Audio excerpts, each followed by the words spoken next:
못해가지고요. 2월 달에 하고, 4월 달에 합니다. 17페이지에 그 상단에 보면 한문이 나오거든요. 지난달에까지는 한글을 먼저 읽고 한문을 봤는데, 이번 달부터는 한글은 빼고요.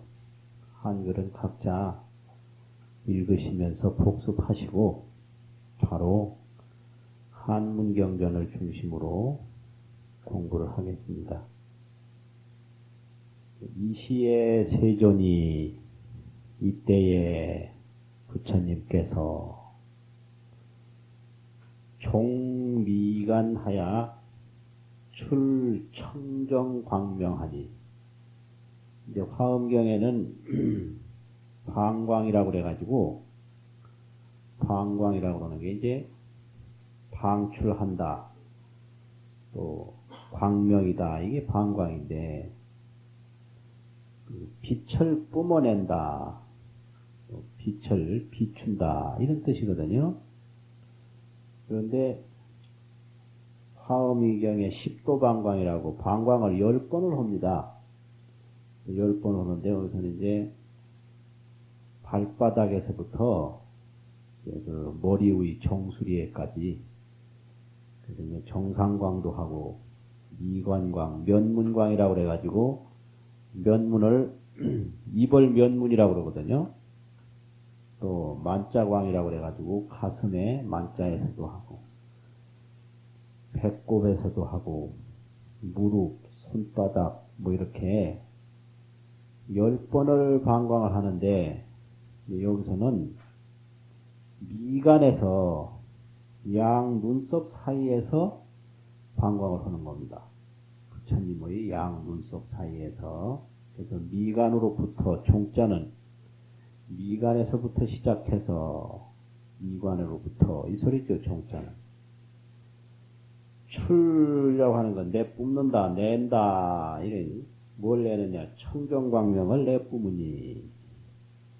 출 그러면 이거 보통 나간다 이러는데, 여기서 나간다는 뜻이 아니라 광명이 솟아난다, 광명이 나온다 이 말이에요. 그래서 양미간에서부터 광명이 나오니, 이름이 보살력 연명이라. 그 광명 이름이 뭐냐? 보살력의 그 불꽃 영자지요, 밝은 영자. 그 보살력의 밝음이니라, 연명이니라. 근데 그 광명이 하나로만 있는 게 아니라 백천아승지 광명으로 이의 권속하야. 백천아승지라고 하는, 아승지라고 하는 게 무수, 수로 헤아릴 수 없는 걸 아승지라고 그러거든요. 그래서 이제 시식할 때 보면 무한극수라, 한이 없어가지고 아주 극한 수라. 그 도마주는 말이에요. 이 세상에 있는 그 도라고 하는 것은 그 벼, 논에 있는 벼를 말하거든요. 마는 마대라고 해가지고 삼, 죽은 대나무, 위는 갈대. 그래서 도마주기와 같이 이게 벼의 숫자나 삼의 숫자나 대나무의 숫자나 갈대의 숫자와 같이 무한극수지요, 무한극수. 그걸 이제 아성지라고 합니다. 그래서 무수. 그래서 이 세상에는 뭐 모래알 숫자가 얼마인지 모르고, 이 세상에 그 자갈 숫자가 얼마인지 모르듯이 그런 그 무한한 숫자가 있는데, 그게 아성지죠. 근데 아성지가 하나의 아성지가 아니라 백천 아성지다. 그래서 백천의 무한수의 광명으로, 광명이 세상에 무한한 광명이 있는데, 그런 광명으로 권속이 되어서, 이유라고 하는 건 된다 이 말이죠. 권속, 한 덩어리가 된다. 한 가족이 되고 한 무리가 된다 이래요. 보통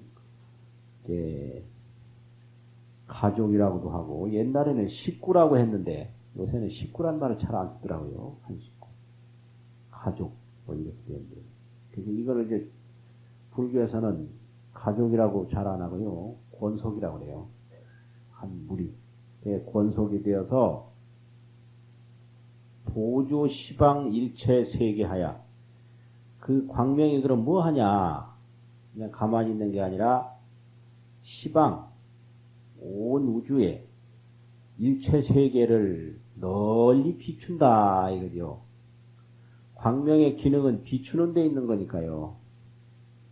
그래서 이걸 비출 조자하고 밝을 명자 쓰면 조명이라고 그러잖아요. 그래서 이제 보조 널리 비추어서 무불 주변하였나니라. 주변이라고 하는 건 꽉 찼다. 두루 주자. 이게 편자인데 주편이라고 안 하고 주변이라고 그럽니다. 이 보편 타당성이라고 할 때 이게 이제 편인데 절에서는 전부 변으로 읽어요. 광명운대 주편법계 이러면 안 돼요. 주변법계 이렇게 읽는단 말이에요. 편만이라 이러면 안 되고 변만이라 이래 해야 되거든요. 그래가지고 미불주변 주변이라. 미불이라는 건 아닐 미자고 아니 불자인데 아니하는 일이 없다. 부정이 두 번 들어면 긍정이니까요. 그 광명이 그냥 온 우주에 꽉 덮었다 이 말이에요. 주변치 아니함이 없었나니라.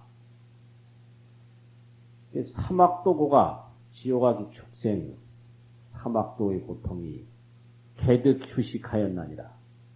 부처님의 이 광명이 이렇게 온 우주를 비추니까 지옥고라든지 악이고라든지 축생고가 일시에 다 휴식이라고 하는 것은 없어지는 거지요. 중지되는 거, 끝나는 거.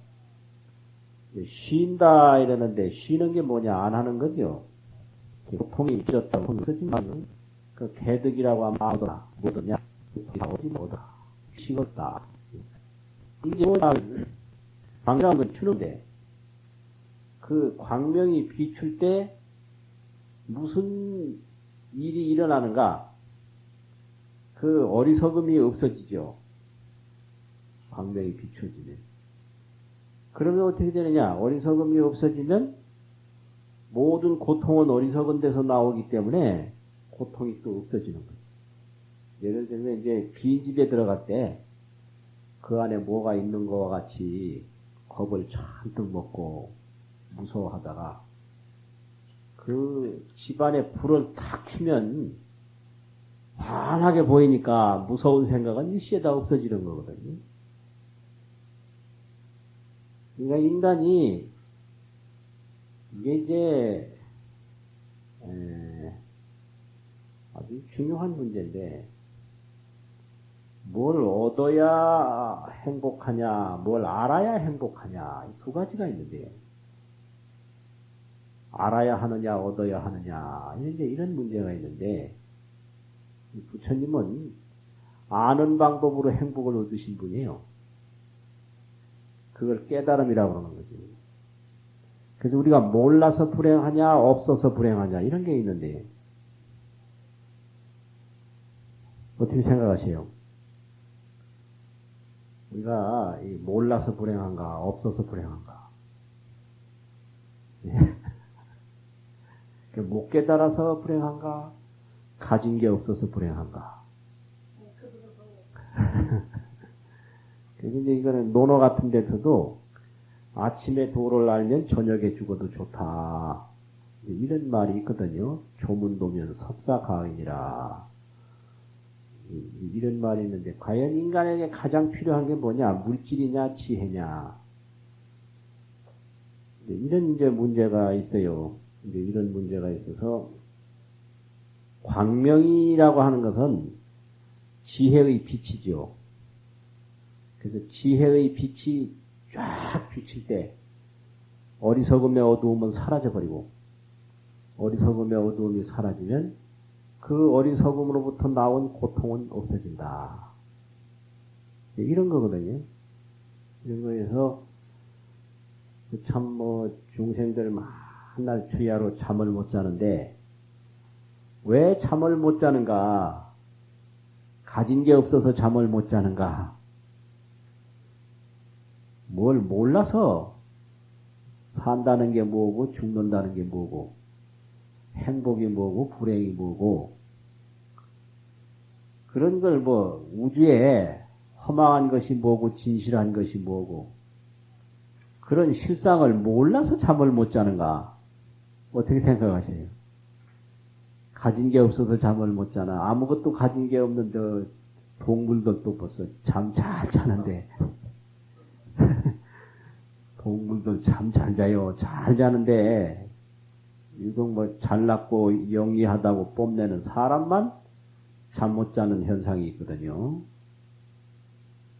그런 건 아주 이상한 일이에요. 그러니까 광명이 비추어진다라고 하는 것은 이 사막도가 없어진다. 이래서 사막도고가 개득 휴식하였나니라. 다 휴식함을 얻었나니라. 다 없어짐을 얻었다. 계속 남아있으면 휴식이 안 된 거죠. 그래서 쉬어졌다라고 하는 것은 없어지는 거죠. 다 없어짐을 얻었나이다. 또 이제 그 광명이 무슨 일을 하냐면 비춘다 하는겨. 우조 어디에 비추느냐? 일체열의 중해에 비추어서 중생계만 비추는 게 아니라 시방 일체 세계만 비추는 게 아니라 일체열의 중해에 비춘다 이거죠. 조해가지고 뭘 나타내느냐면은 현현 재불 부사의력하며 재불에 부사의력이 있는데 생각할 수 없는 힘이 있는데 그 부사의력을 현현이라고 하는 것은 나타낸다 이게 그 광명이 현현시키며 또 비추는데 뭐를 비추느냐 그러면 시방의 일체 세계에서 일체 재불의 소가로 일체 세계에서 일체 재불의 소가 이러면 일체 재불께서 가피 주신 바를 입어가지고 이게 소가죠. 가피된 바로 가피를 입은 대상이 되어서 뭘 하느냐 설법을 한다. 누가 하느냐 보살이 한다 이거예요. 그래서 이제 보살은 설법을 하는데 부처님과 같이 자신의 깨달음으로 하는 게 아니라 부처님의 가피를 입어가지고 한다. 이게 이제 화엄경의 보살설법이거든요. 그래서 여기에 이제 양미간에서 나온 광명이 이제 마지막으로 일체 여러 세계에서 일체재불이 가피해 주신 바를 입어가지고 설법을 하는 보살의 신을 보살의 몸을 우조 또 비추었나니라. 그러니까 이제 첫 번째는 세계를 비추었고 두 번째는 열애의 모임을 비추었고 세 번째는 부처님에게서 가피를 얻어서 설법하는 보살의 몸을 비추었다. 그러니까 세계 또 열애 또는 보살 이런 것을 관이 이제 광명을 통해서 비췄다 이거죠. 그래서 이제 화엄경 같은 데서는 먼저 경에서는 방광을 해요. 방광을 쭉 하고 이제 선에서는 뭐 이런 걸 이렇게 보이고 그게 이 설법하기 전의 의식이에요. 그래서 경에서는 말씀하기 전에 광명을 환히 비추는 것이 그게 설법의 의식이고 이제 선에서는 말하기 전에 이렇게 보이는 거예요. 각한 이제 조가 아니고 시다 이거죠. 시, 조. 그래서 이 선문에 보면 보인 시자를 많이 쓰거든요.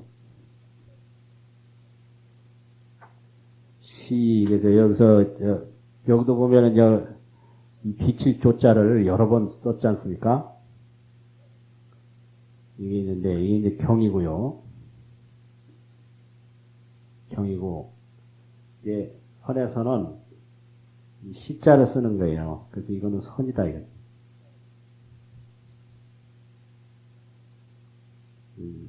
근데 그러면 이 시라고 하는 거를 어떻게 하느냐? 뭐 부채면 부채 이런 거 이렇게 보이는 거 왜 이렇게 보일까요? 예, 큰 스님들고 뭐 이렇게 뭐 주장자 지팡이 같은 것도 이렇게 보이고 그런 거 있잖아요.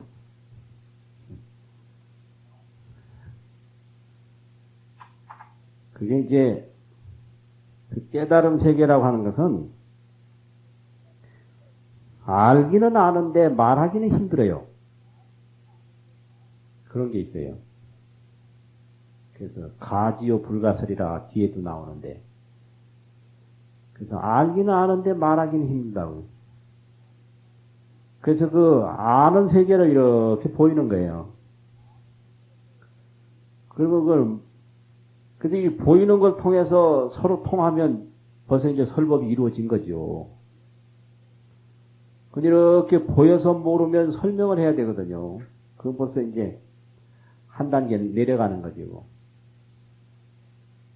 그래서 시와 설이 있는데 이 보이는 것보다 말하는 게 낮은 거예요. 시, 설, 말씀, 설자 있잖아요.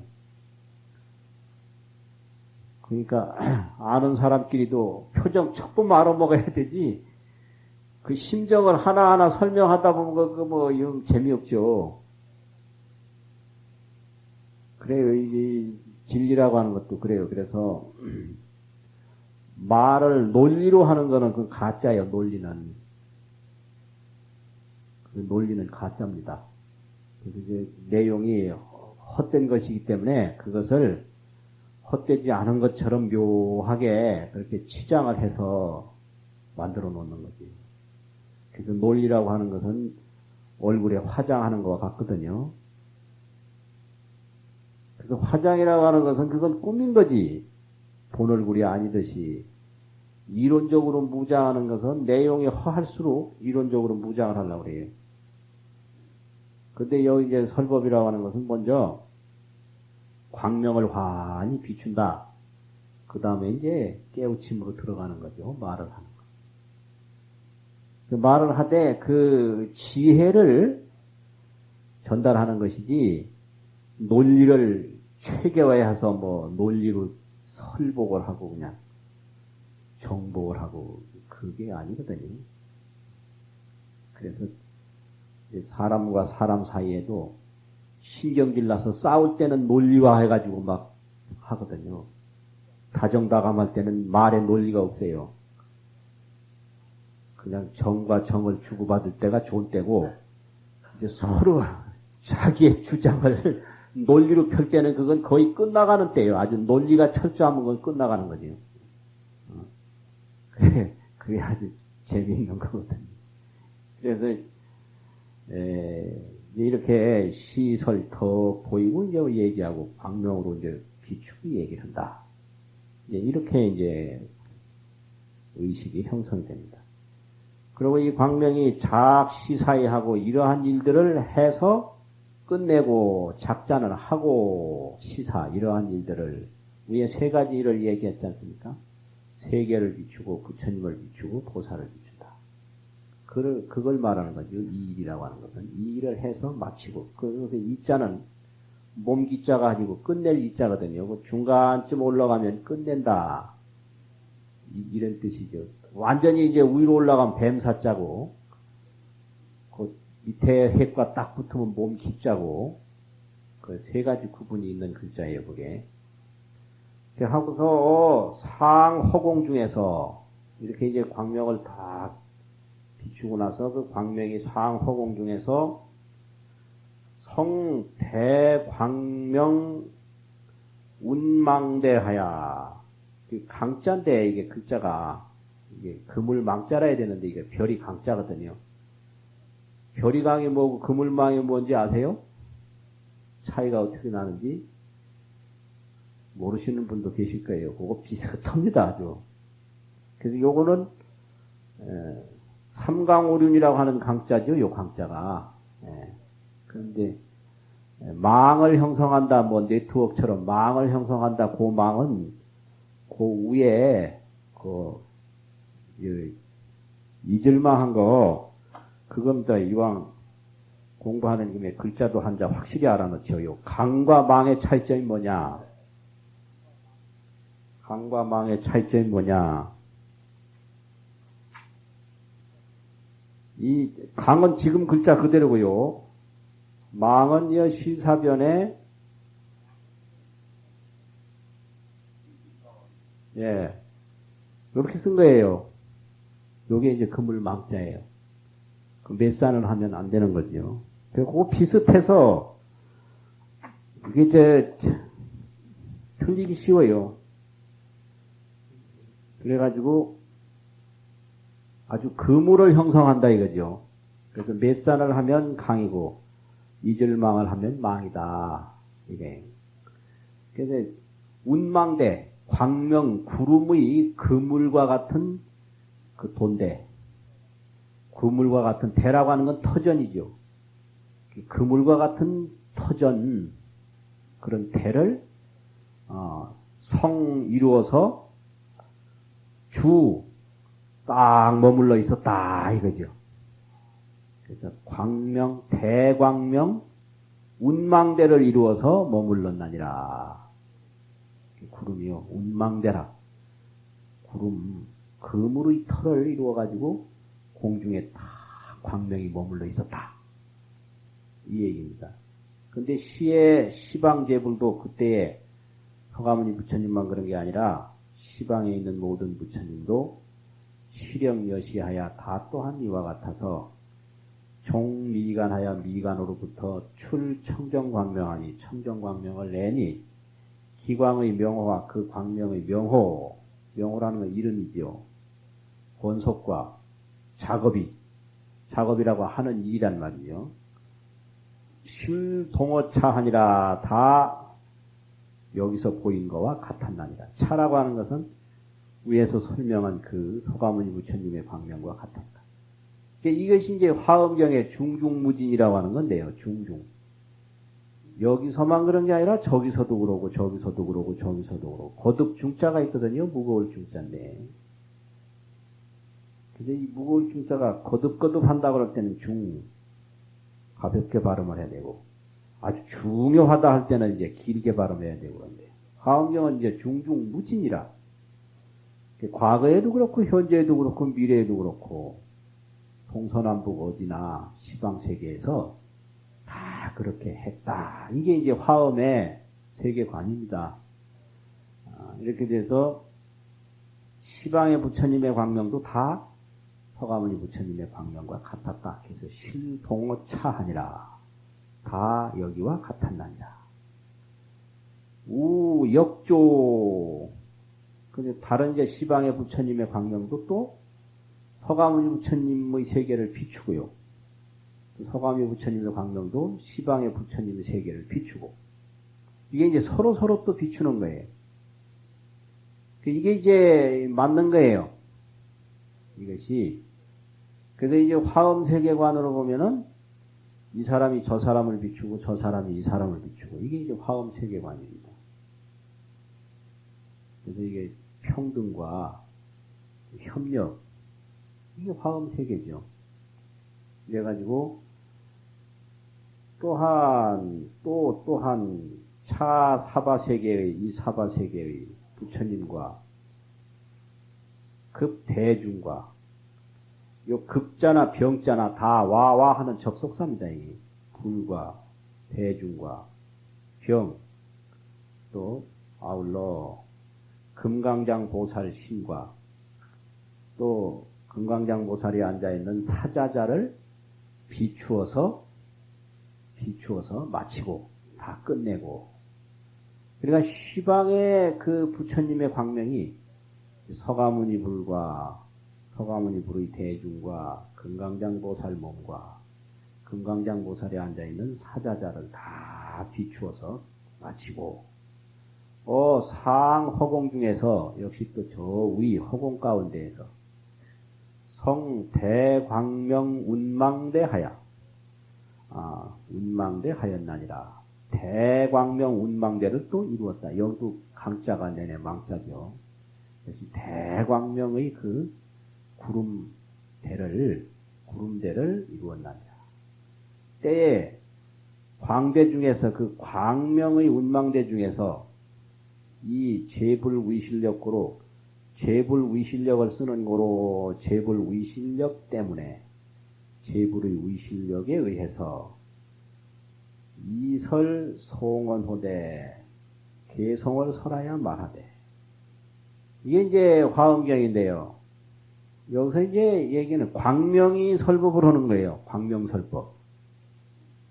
광명이 큰 그물대를 형성을 해서 그물터를 형성을 해가지고 그 광명공의 그 그물과 같은 그런 속에서 설법이 나온다 이거죠. 이게 이제 화엄경입니다. 그러니까 광명으로부터 법을 설한다. 천신으로부터 법을 설한다. 보살이 부처님의 가피를 입어가지고 설한다. 이래 되니까 화엄경에서 보면 천지 만물이 다 법을 설하는 거죠. 근데 누가 듣느냐? 열린 마음을 가지고 있는 사람은 듣고 열린 마음이 없는 사람은 못 듣는 거지요. 문제는 다 이야기하고 있는 거예요. 그래서 진정한 교육이라고 하는 게 뭘까? 이 교육이라고 하는 것은 교육 동기를 유발시켜서 기쁜 마음으로 죽을 똥 살 똥 모르고 스스로 노력하게 만들어야 교육이지, 하나하나 손바닥에 쥐어주려면 그거 안 되는 거예요. 절대 안 돼. 그거 아주 재미있어요. 그게 이제 공통적이에요.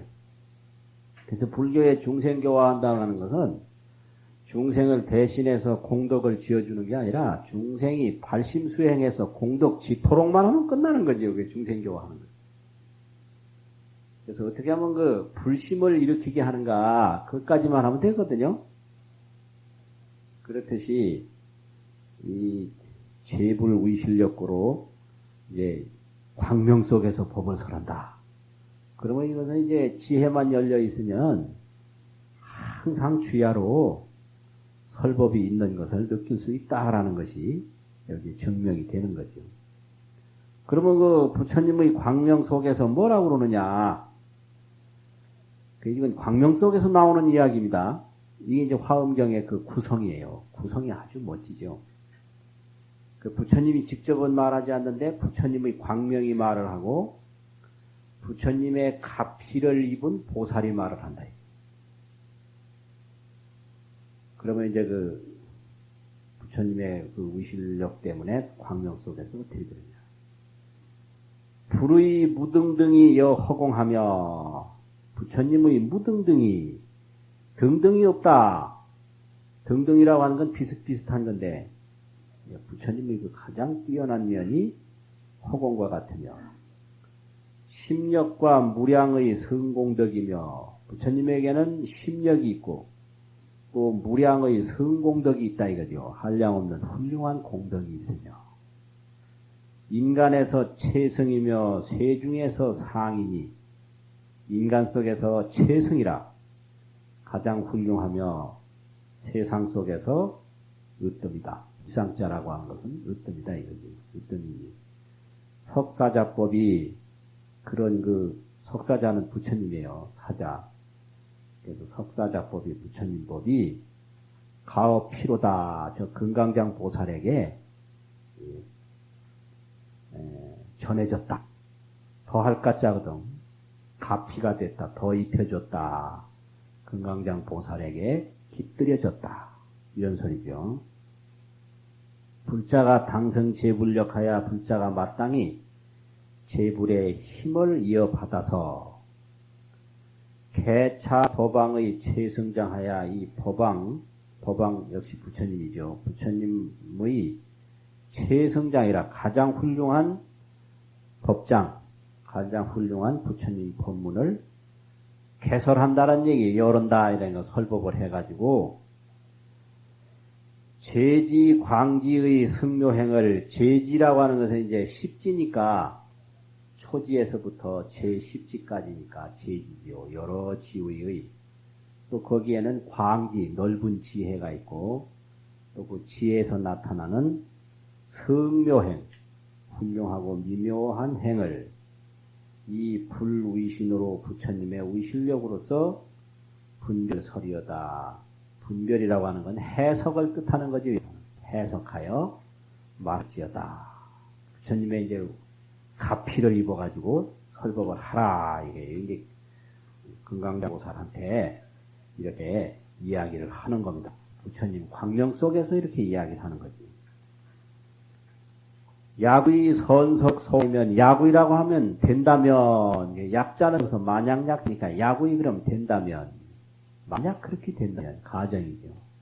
선설은 부처님이고 선설력의 부처님의 힘이 소가 가피대가 된다면, 가피를 입었다면, 당득 대보가 입기심하야, 참 멋진 말인데, 법보가 부처님으로부터 가피를 입었으면 부처님의 법보가 그 마음 속에 들어옴을 얻어서 입기심이라는 거예요. 이게 가피예요. 그러니까 가피가 뭐냐 이러니까 이제 가피를 입는다는 것은 부처님의 세계가 내 마음 속에 들어온 것을 의미한다. 그게 가피가 다른 게 아니죠. 내 귀 속에 부처님 말씀이 들어왔으면 가피를 입은 거고, 내 눈 속에 들어왔으면 가피를 입은 거고, 내 마음 속에 들어와서 가피 입은 거거든요. 그러니까 이제 인간은 그 스스로 이제 다짐을 해가지고 하는 게 있고, 또 힘입어서 하는 게 있고, 또 스스로 마음이 변해서 하는 게 돼. 여기서 이제 가피라고 하는 것은 부처님의 법이 그 사람 마음속에 들어간다. 그 멋진 거예요. 그래서 가피를 입으려면 좋은 걸 많이 보면 그게 들어오거든요. 또 좋은 걸 많이 들으면 들어온다 이거예요, 마음속에. 또 이제 몸소 해보면 들어오죠. 그게 가피죠. 그래서 부처님을 많이 친견하라, 설법을 들어라, 공덕을 지어봐라 하는 게 그게 이제 가피입니다. 그래가지고 재지의 무구가 그 십지의 그 더러움이 없는 그런 나쁜 것이 없는 떼구자거든요. 무구 없는 것이 차제로 만하며 차례차례로 채워지며 역구 열의 십종력이로다. 또한 열의 십종력이 갖추어진다. 그래서 선서의 소가 부처님의 가피를 입으면, 가피된 바를 입으면 부처님의 법보가 마음속에 들어와가지고 그 십지의 청정함이 차례로 만족해지고 열의 십종력이 갖추어진다. 이거예요. 이게 이제 그 경에서 가피입니다. 그러니까 우리가 예불 할 때도 명훈과 피력 그러지 않습니까? 그게 이제 화엄신앙이죠. 유언 삼보 그 있죠. 유언 예불 할 때 마지막에 하는 건 뭐죠? 예, 유언 무진 삼보 명훈과 피력 원공법계 제중생 차타인 성불도 그런 게 있지 않습니까? 그게 이제 그거거든요.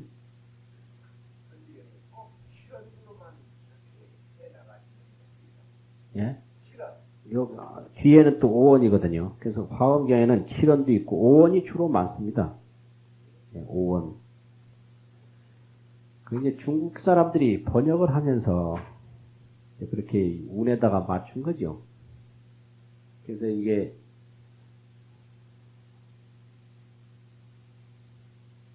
피자가 이렇게 쓰거든요. 더할 가자. 가피라. 이게 아주 중요한 겁니다. 이게 가피라. 분명히 이거는 내 힘은 아닌데 되기는 되는 게 그게 가피예요. 내 힘이 아니면서 되는 거. 그러니까 이제 아이가 혼자는 못 가는데 손에 이끌려서 간다. 그럼 그거는 어른의 가피를 입어가지고 가는 거죠. 그게 이제 그렇잖아요. 그래서 보살이 가피를 입어서 법을 설한다라고 하는 이런 신앙이 아주 이 대승불교에서 중요한 신앙입니다. 이 가피 신앙이라는 게. 이렇게 돼가지고 수주 해수 겁화 중이라도 해수 바닷물과 겁화라고 하는 게 불속, 겁이라고 하는 것은 이제 지구가 없어질 때 계겁인데 없어지는 세월인데 그 없어지는 세월이 들어가면 불이 난다는 거예요. 그래서 지구가 없어질 때 일어나는 불을 겁화라고 합니다. 불 중에도 가장 큰 불. 그래서 물 중에도 많은 물이 해수고 불 중에도 큰 불이 겁화거든요. 그럼 그런 속에 머물러 있다 하더라도 감수 차법하야 필등문이나 감수라고 하는 것은 받을 수 있다. 이 법을 받아서 반드시 들음을 얻는 것을 감당하나 들음을 얻을 수가 있으나 그런 바다 속에 있으나 불 속에 있어서도 이 법을 들을 수가 있으나 단 못 듣는 게 있다. 누가 못 듣느냐? 기우 생의하야 의심을 내서 불신자는 믿지 아니하는 자는 영불등문 여시이로다. 이와 같은 뜻을 영원히 부등문이라 들음을 얻지 못함이 있을지로다. 근데 이 말은 믿지 않을 때 못 듣는 것이지 환경이 나빠서 못 듣는 건 아니다. 여기서 이걸 이야기를 하는 거거든요. 그래서 얼마만큼 결정심을 갖느냐. 그 믿음이라고 하는 것은 결정심이거든요. 마음으로 결정하는 거. 그래서 결정심이 부족해서 못 듣는 것이지 환경이 열악해서 못 듣는 것이 아니다. 그걸 여기서 이제 이야기를 하는 거예요. 그래서 응설 제지의 성지도와 응당히 말하라. 이제 부처님의 광명 속에서 금강장 보살을 보고 하는 소리죠. 꼭 말을 하라. 뭘 말하느냐. 제지라는 건 이제 초지에서부터 십지까지 제지의 성지도, 훌륭한 지혜의 도를 거기서 설명했다 이거죠. 제지의 성지도와 또 제지에 들어가는 것과 또 제지에서 머무는 것과 입과 주와 전전, 거듭거듭, 전전이라고 하는 건 거듭거듭이죠.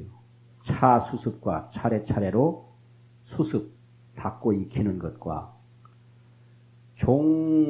종행경계하야, 행경계, 실행하는 내용에 따라서, 경계라고 하는 건 내용이죠. 실행하는 내용에 따라서 법지가 생하는, 법의 지혜가 생하는 것을 응설, 저 위에 설자가 거기까지 오는 거예요. 마땅히 말할지니라, 응설할지니라. 왜 그런 십지를 얘기해야 되느냐? 십지에 대한 내용을 말하는 이유는 이익일체 중생권이라 일체 중생을 이익하게 하는 까닭이니라. 이 말이죠. 그래서 중생을 이롭게 한다라고 하는 게 궁극적으로 뭐를 의미하는가? 중생을 깨우치는 거거든요. 이게 이제 이익의 개념입니다. 그래가지고 이제 오늘날 복지라는 말이 이제 많이 나오는데 불교 복지 철학을 정립을 해야 되거든요.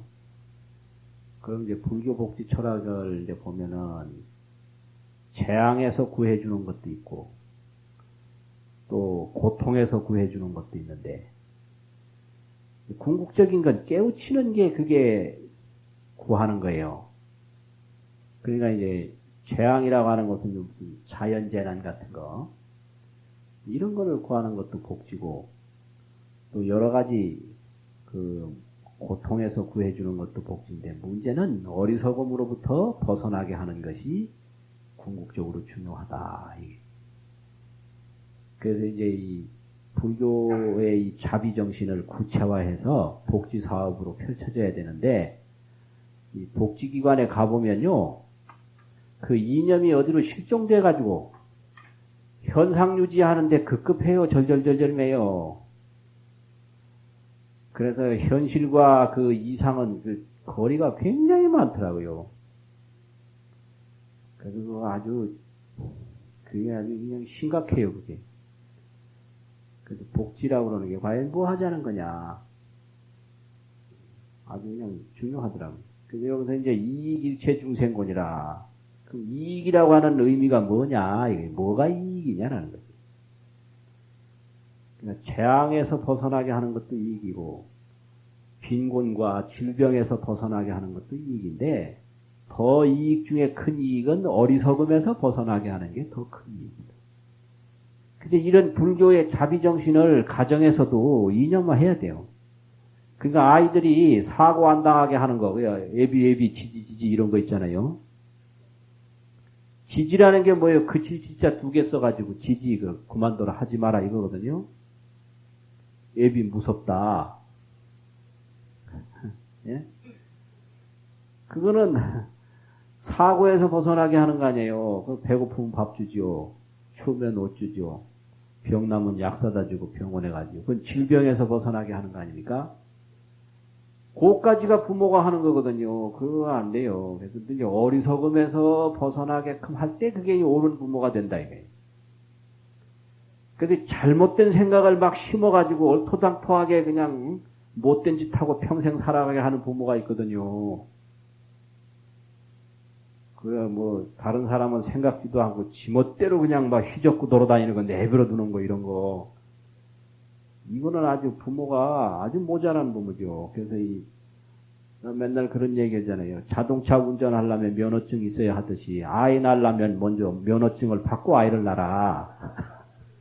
무면허 아이들을 막 양산해가지고 말이지. 이게 그 한 사람을 잘못 키워놓으면 여러 사람이 그 한 사람 때문에 괴로움을 당할 수가 있거든요. 그렇잖아요. 그래서 아이를 그런 사고로부터 보호하고 질병으로부터 보호하는 건 좋은데 어리석음에서 보호를 해야 된다는 거예요. 그 어리석음을 자꾸 또 부모가 주입을 시켜가지고 어리석음을 대불림한다니까요. 어리석음도 하나의 집안의 가훈이 되고 전통이 되더라고요. 부모의 어리석음이 아들의 어리석음으로 그대로 이어지는 게 그냥 허다분하더라고요. 그래서 그냥 보면 이체 중생을 이익하게 한다. 간단하지만 이익이라고 하는 게 뭘 의미하는가? 결코 간단한 게 아니고 쉬운 게 아니죠. 그래서 이렇게 이제 하늘에서 부처님의 광명이 금강장보살에게 설법을 한 겁니다. 여기까지가. 그러니까 이제 그런 설법을 금강장보살이 들었죠. 이때에 19페이지입니다. 상단에. 이때에 금강장보살이 관찰 시방하고 시방을 관찰을 하고 용령이라고 할 때는 하게 한다. 영자라고 하는 건 하게 하는 거거든요. 하게 하고자 해서 용령, 언제든지 그게 용령 그러면 하게 하려고 그렇게 되도록 만들려고 이게 용령의 뜻이에요. 그러면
생각이라고 하는 것은 그 위에 허망할 망자가 의뢰에 붙어요. 망념.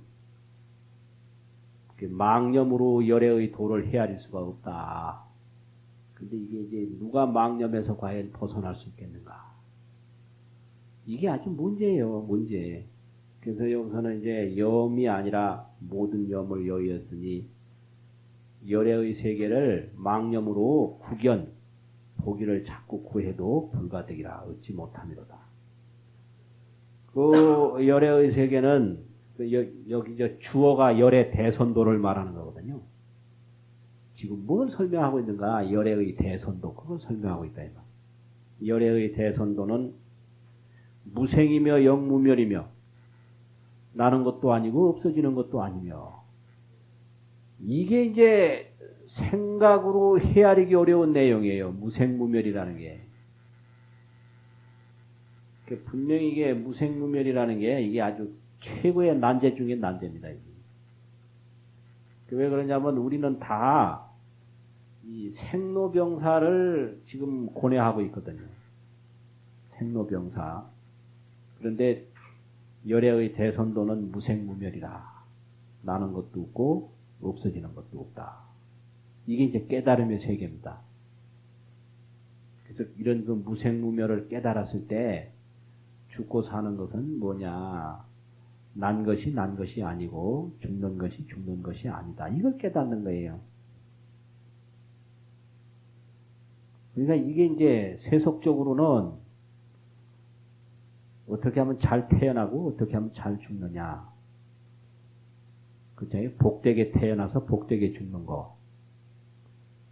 그건 세속적인 것이고, 이 깨달음 세계에서 보면 난 것이 난 것이 아니고 죽는 것이 죽는 것이 아니다. 그래서 남도 남이 없이 나고 죽음도 죽음이 없이 죽는다. 그 어떤 사람이 이거를 노래로 부르는 사람이 있더라고요. 희한하대. 이게 노래로 막 부르니까 괜찮더라고요. 그것도.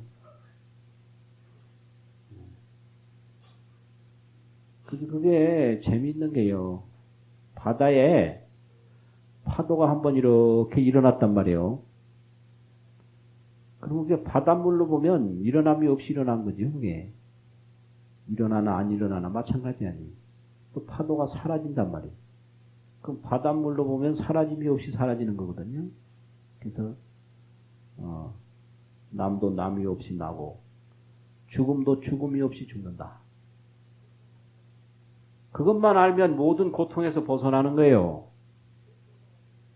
그걸 몰라가지고 우리가 낫다 이거예요. 근데 이 남도 남이 없이 난 것이고 우리가 죽는다 이거죠. 그 죽음도 죽음이 없이 죽는 것이다. 그게 이제 지혜로 보여진 이 생사의 본질입니다. 그래서 그 이제 열애는 바로 그런 분이기 때문에 무생무멸이며 성정하야 그 본성이 청정해서 항적연이니 항상 고요하니 이구 총해인이라야 더러움을 여인 더러움이라는 건 망념이죠. 허망한 생각을 여인 총해 총명하고 지혜로운 사람이라야 피지의 소행처로다. 저 열의 지혜의 행하는 바이로다. 피지 저 열의 지혜의 바로 행하는 세계 열의 지혜의 말하자면 머물러 있는 세계 실행하는 세계로다. 소행처 행하는 바의 세계다 이거죠. 자성이 본 공적하야 그 열애의 세계는 자성이 본래 공적을 해서 무이며 영무진이라 둘이 없으며 또한 끝나는 것이 없습니다. 해탈어 죄치하야 여러 가지 차별되는 세계에서 다 벗어나서 열반으로 평등히 머물미로다. 열반이라는 게 역시 불생불멸, 무생무멸로 평등하게 머물미로다. 이게 이제 언제 시작해서 언제 끝나느냐, 이게 우리 이제 중생에게 가장 중요한 거죠. 언제 태어나서 언제 죽느냐. 그래서 초중후가 있는데, 이 열애의 세계에는 비초며 비중후며 처음도 아니고 중간 마지막도 아니다. 그래서 이 시간이라고 그러는 게 시작과 끝을 이야기하는데 이건 생각에서 느끼는 것이고 지혜에서는 시간이 없다는 거예요. 이게 아주 큰 문제예요. 시간이란 과연 뭐냐. 그래서 이제 불교의 시간과는 시간은 생각에 의해서 느껴지는 것이지 본질에는 없다는 거거든요. 그래서 여기서 이제 초중후라는 게 이게 시간이거든요. 처음, 중간, 마지막. 그렇잖아요. 근데 비초며 비중후며 처음도 아니고 중간과 뒤후자잖아요. 뒤후 마지막도 아니며 비언사소설이라 언사로 말할 바가 아니라 말로서 설명이 잘 안 된다. 이게 이제 대선도죠. 그래서 출과 삼세하야. 삼세에서 출과해서 벗어나서 출자나 지날 과자나 과거, 현재, 미래 이런 그 삼세에서 벗어나가지고 기상이여 허공이로다. 그 내용이 허공과 같음이로다. 뭘 말하는 건지 이게 도대체 뭘 말하는 건지 이게 그냥 한 생각 잘못 쫓아가면요 듣는 건지 안 듣는 건지 지금 몰라요. 정신을 바짝 차려야 돼요. 우리는 망념 속에 지금 앉아 있는데 망념 벗어난 얘기를 하니까 이게 들어올 리가 없는 거 아니에요. 지금 당장 되면 이제 점심에 뭐를 먹어야 되는가? 이게 지금 이게 중생사인데 이거 뭐 나는 것도 없고 죽는 것도 없다 그러니까 이게 얼마나 이게 거리가 먼 얘기냐 이거죠. 그래서 이 망념과 지혜라는 건 이렇게 다른 거예요. 그래서 정멸이 불소행이라 멋진 얘기예요. 정멸이 부처님이 행하는 바다. 부처님의 논의는 세계는 정멸이다. 정멸이라는 건 뭐냐? 무생무멸이다 이 말이에요. 남도 남이 아니고 죽음도 죽음이 아니라는 게 그게 정멸이에요. 그래서 정멸이 바로 부처님이 행하는 바라. 행이라는 건 논의는 세계, 머물러 있는 세계. 그죠? 행하는 바라. 언설 막는급이니 말로써 미칠 바가 능히 미칠 바가 아니다. 말로써 이제 설명이 안 된다 이거죠. 지행도 여겨시하야 그 십지행도 또한 이와 같아서 난살이면 난가수로다. 말하기 어려우며 받기 어려우미로다. 가히 받기가 어렵다. 받기가 어렵다 이 소리는 가짜는 숫자를 꾸며주는 얘기죠. 지기불경계는 멋진 말인데 불경계 부처님의 세계가 펼쳐지는데 그게 불경계인데 부처님의 세계는 어떻게 해서 펼쳐지느냐. 지혜로 일어났다 이거예요. 지혜로 일어났다. 망념으로 일어난 게 아니고요. 지혜로 일어난 불경계는 그래서 이제 우리가 일상 그 정신 활동 속에 불교적인 관점으로 보면 이게 오래돼도 잘 닦이네요. 그게 벌써 말랐을 텐데 안 말라 있나 묘하네.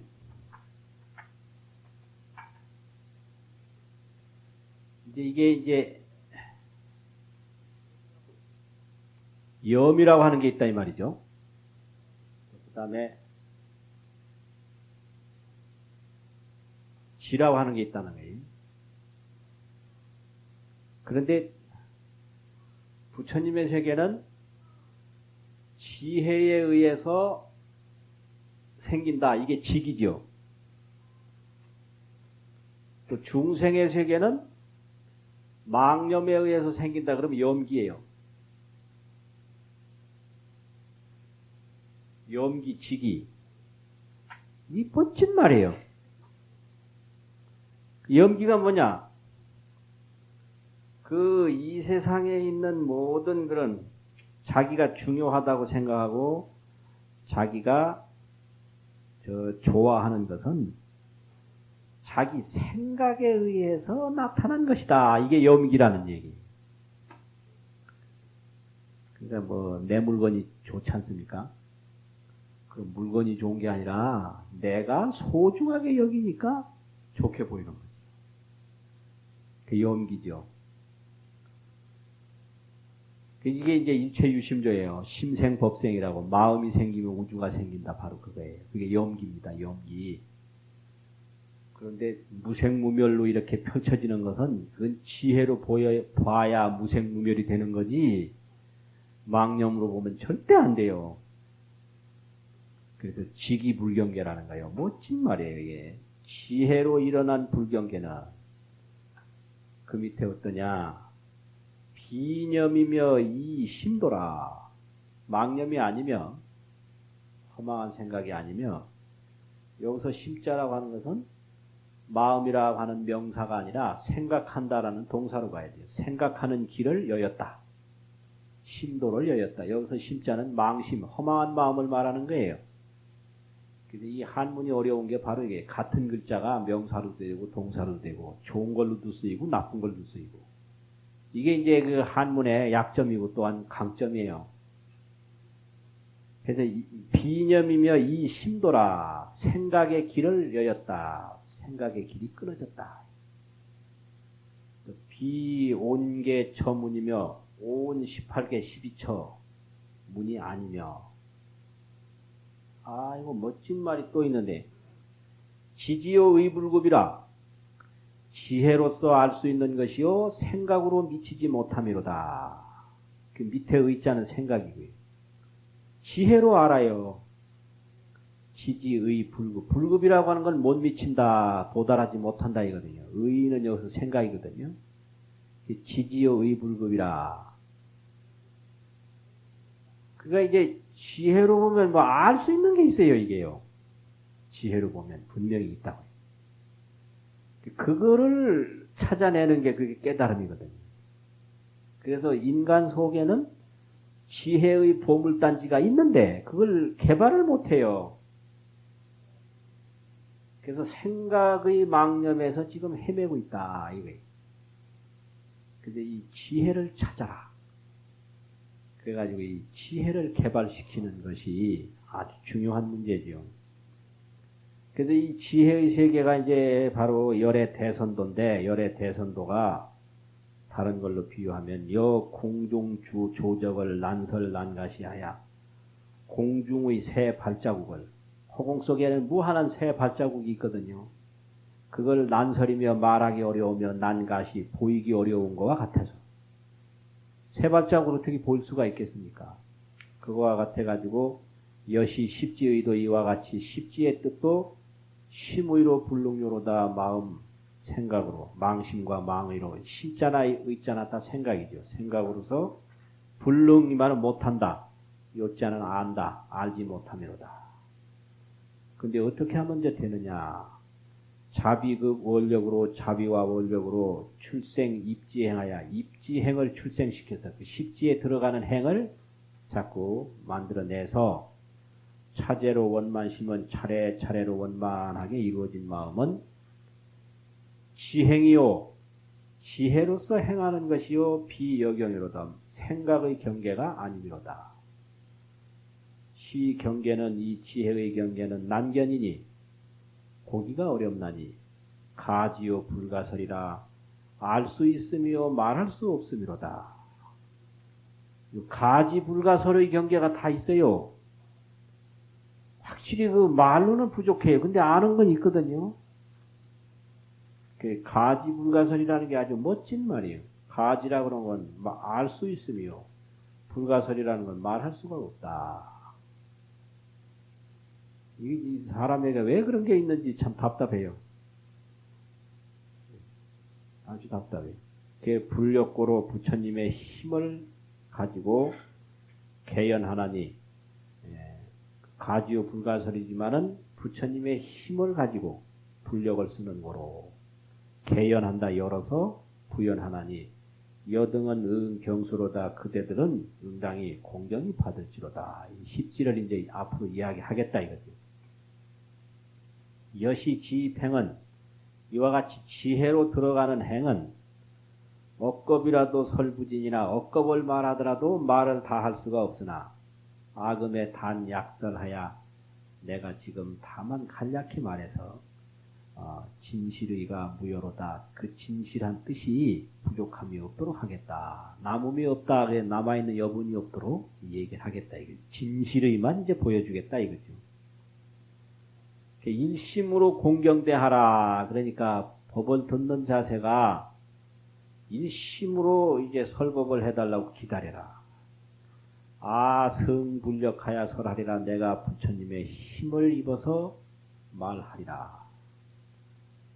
성법의 미묘함과 훌륭한 법의 미묘한 음성과 비유와 차가 상하나니라. 비유와 그 문자가 잘 어울리게 할 것이니라. 공경이라고 그러는 게 이제 뭐냐라고 할 때, 이 공경, 법을 공경하게 하라. 공경이라고 하는 것은, 몸의 공경하고 마음의 공경하고 두 가지가 있는데, 몸의 공경을 어떻게 하면 되죠? 네? 몸을 공손하고 단정히 하는 거죠. 그래서 몸을 바르게 하는 게 몸의 공경이죠. 그래서 이 몸과 마음이 둘이 아니기 때문에 몸이 바르면 마음도 바르고 마음이 바르면 몸도 바르고 그렇거든요. 그래서 이제 공경은 몸으로 공경하는 거, 마음으로 공경하는 거. 이제 마음으로 딴 생각을 일으키면 또 그게 공경이 아니죠. 그래서 마음으로는 일심이 될 때 그게 공경이고, 몸을 이제 단정하게 정숙하게 할 때는 그게 공경이다. 그래서 이렇게 공경이 기다려라. 무량의 불신력이, 무량한 그 부처님의 신통력이 함내 입 아신이니, 이게 이제 가피예요. 다 와서 내 몸에 들어갔으니, 참 묘한 얘기예요. 이게 함내 입 아신이라. 그래서 우리가 이 불상을 봉안하는데도 이 원리입니다, 이게. 이제 부처님의 조상이라고 해가지고 불상을 만들잖아요. 그럼 조상한 다음에 이제 부처님 몸 안에다가 복장이라고 뭐 넣지 않습니까? 그리고 저만하고 하죠. 그 의식이 바로 이거예요. 이 부처님의 형상 속에 부처님의 광명과 공덕과 원력과 자비가 들어간다는 거예요. 그러면 저렇게 이제 부처님 모셔지는 거예요. 그래서 중생 속에 그 부처님의 위실력이 들어가면 그 가피를 입어가지고 무한한 세계를 이제 드러내듯이 부처님의 형상 속에 부처님의 그 광명과 원력이 들어가면 그 이제 이 세상에서 머물러 있는 살아있는 부처님이 된다. 이것이 이제 화엄신앙이죠. 그래서 여기 무량 불실력이 이게요. 무량한 부처님의 위실력이 함내 이바신 하나니 다 와서 나의 몸에 들어왔으니 차처는 난 선시나 이 십지에 대한 이야기는 선시하기가 어려우나 선설하여 보여주기가 어려우나 아금에 설소분하리라. 내가 지금 소분이라고 하는 건 조금 말하리라. 이렇게 이제 되어 있거든요. 그래서 이제 이것이 이제 여기까지가 그 금강장보살의 개성인데요. 이건 뭐냐? 문제는 그 열애의 지혜의 세계가 있다라는 거죠. 지혜의 세계. 그 지혜의 세계라고 하는 건 깨달음의 세계인데, 깨달음의 세계라고 하는 것은 분명히 우리가 보지 못하는 세계가 있다. 그럼 그 세계가 어디 있느냐? 어디 저 밖으로 돌아다녀서 찾는 것이 아니라 우리 마음속에서 찾을 수 있는 세계가 있다. 그런데 그 지혜의 세계를 중생들이 이제 모르니까 그 중생들을 이제 그 지혜의 세계로 인도하기 위해서 설법을 해야 되는데 누가 설법을 하느냐? 그 부처님의 위실력을 입어가지고 설법을 한다. 그래서 이제 이 화엄경에서는 그 지혜와 가피 이게 이제 아주 중요한 과제입니다. 지혜라고 하는 것은 부처님의 세계거든요. 부처님의 세계가 이제 있다 이거죠. 그래서 지혜가 있는데, 이제 여기서는 이제 중생이라고 하는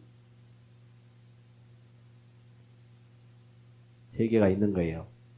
그럼 이 중생에게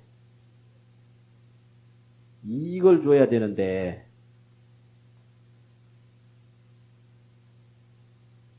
그 중생이 어떤 이익이 필요한가? 아까 얘기했죠. 여러 가지 위험한 데서부터 벗어나는 거, 전쟁에서부터 벗어나고, 사고에서부터 벗어나고, 질병에서부터 벗어나고, 여러 가지 가난에서부터 벗어나고,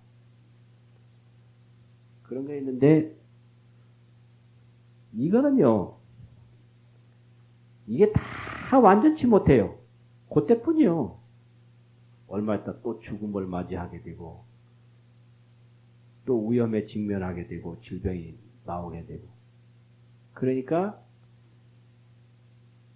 궁극적으로 이익이라고 하는 것은 역시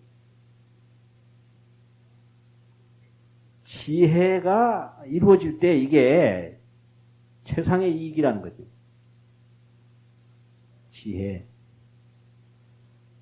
그러면 이 지혜가 중생에게로 가는 그 길이 어느 경로를 통해서 가느냐? 이제 화엄경에서는 가피를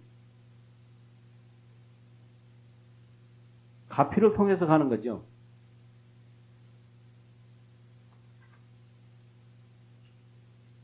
그러면 이제 거꾸로 중생이 이제 지혜의 세계로 가는 건 마찬가지죠. 그냥 갈 수가 있는 게 아니라 가피를 입어서 지혜의 세계로 간다. 그렇게 되는 거예요. 가피를. 그게 바로 이제 부처님을 봉안하고 부처님께 예경하고 부처님을 신앙하는 그런 의미가 되는 거죠. 그러니까 부처님의 가피를 통해서 지혜의 세계로 간다. 뭐 이제 이런 건데, 이제 이렇게 돼가지고, 십지를 이야기하겠다. 이렇게 이제 펼쳐집니다. 그래서 이 화엄경에 의해서 보면, 중생은 왜 불행한가? 뭐가 없어서 불행한가? 몰라서 불행한가? 없어서 불행한 것이 아니고 몰라서 불행한 것이다.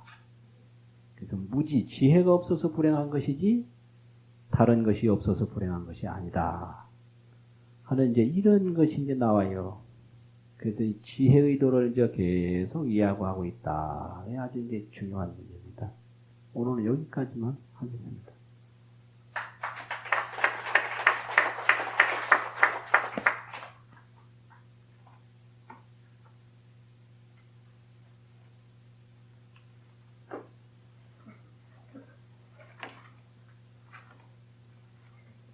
예, 모두 자리에서 일어서 주시기 바랍니다.